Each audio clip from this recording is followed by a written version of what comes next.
Let's get started. It was 3 days of hard diplomacy for French President Emmanuel Macron. He first met President Putin, then he met President Zelensky, and then finally other European leaders as well. The German Chancellor Olaf Scholz, along with the Polish President Andrzej Duda.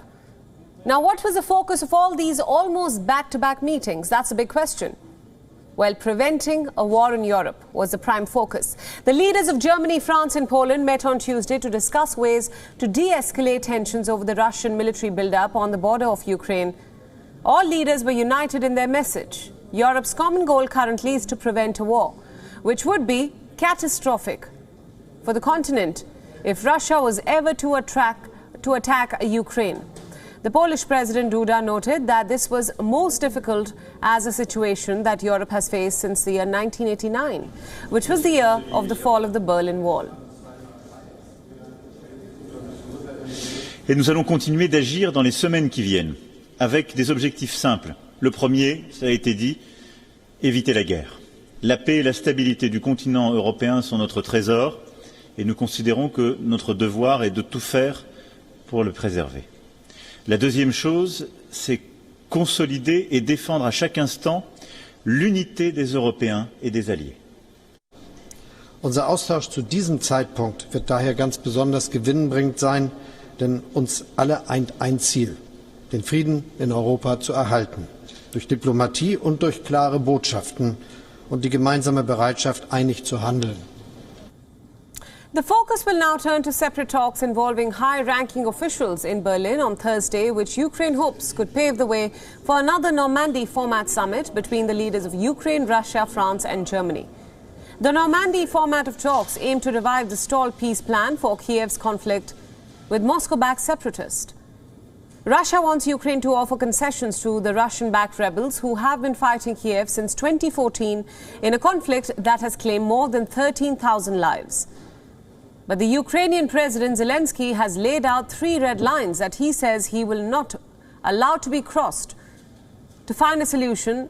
The first one primarily is no compromise to Ukraine's territorial integrity. The second one is no direct talk or conversation with the separatists. And finally, no interference in its foreign policy. Meanwhile, the White House said that it will do whatever was needed. While it welcomed any diplomatic progress, they would only believe when they see it with their own eyes.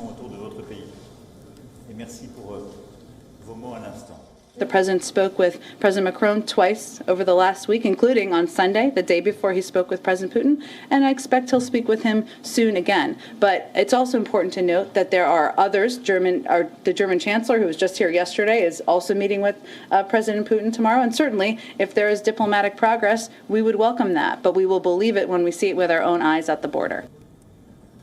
Our executive editor, Palki Sharma Upadhyay, has been getting us all the recent updates from Kiev and Ukraine. Let's listen in to her analysis of what's happening on ground as of now. I don't think it impacts Macron's credibility very much. I think Macron is being praised for the efforts that he's making. But if I were to sum up the outcome of that meeting between Macron and Putin and the meetings that Macron has held subsequently, I would want to quote what Joseph Borrell said, the EU foreign policy chief. He said that Macron's meetings have not produced a miracle, but they have created a sense of détente. There is a dialing down of hostilities. That is the EU's assessment. Having said that, Russia is watching very closely the fact that Europe is still a divided house. If you look at the developments over the past 24 to 48 hours, you'll see how European leaders are not on board. And when I say Europe, I don't mean just France and Germany. I mean all the countries. Slovakia is a country that borders Ukraine. And we saw a scuffle in the Slovak parliament where some lawmakers tore down the Ukrainian flag and poured water over it. And they were protesting against a new agreement that the government wants to sign with the Americans that allows American troops to be stationed in their country and to use 2 of their Air Force stations free of cost, free of charge for the next 10 years. So the Slovaks are not on the same page. We also saw a meeting between the leaders of Germany, Poland and France, and they all came out with the same anodyne statements. Our top priority is to prevent a war. Well, everyone's priority is to prevent a war, but where are those efforts going? So while there's a lot of talk, a lot of meetings, there is no substantial shift in the mood here. WION World is now available in your country. Download the app now and get all the news updates on the move.